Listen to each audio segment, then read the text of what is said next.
Hello what's up guys दर्शन नमस्ते नमस्कार तपाईँहरूको साउ आइसकेको छ कृष्ण बस्नेत एउटा नयाँ भिडियो लिएर है।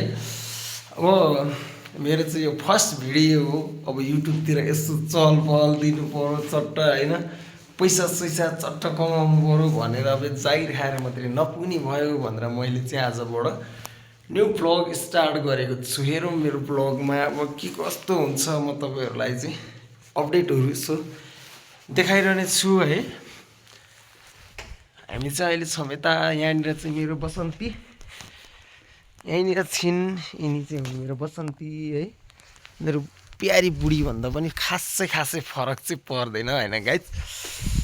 अनि अब यस्तै छ, अब युट्युबतिर यसो तपाईँहरूले साथ सपोर्ट मायाहरू दिँदै गर्नु होला।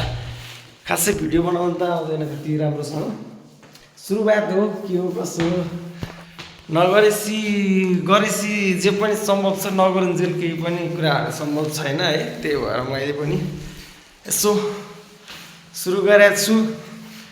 सबैजनाले यसो सब्सक्राइब गरिदिनुहोस् होइन, ट्याक्क लाएर भोलि पर्सि न म पनि सेलिब्रेटी भइहाल्छु कि बा। सुरुमा सब्सक्राइब गर्ने 50 जनालाई चाहिँ म घरमै गएर भेटेर फोटो खिच्छु है। फेरि त्यस्तो भयो भने चाहिँ ल गाई जस्तै हो है। डाँडा काँडा छ, यस्तो छ।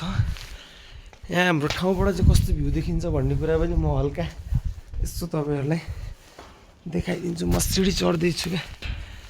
यस्तो गाउँ नै भए पनि फेरि घर चाहिँ हाम्रो यहाँ एकदम बडै मानको छ है। ओहो ल यस्तो छ गाउँ होइन।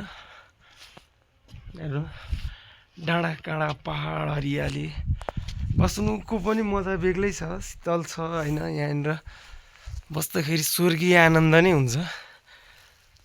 यस्तो छ त्यहाँ पर गुम्बा पनि छ होइन गाइज। ल आजलाई चाहिँ यस्तै छोटो मिठो भयो है। फेरि अर्को भिडियो लिएर आउने छु।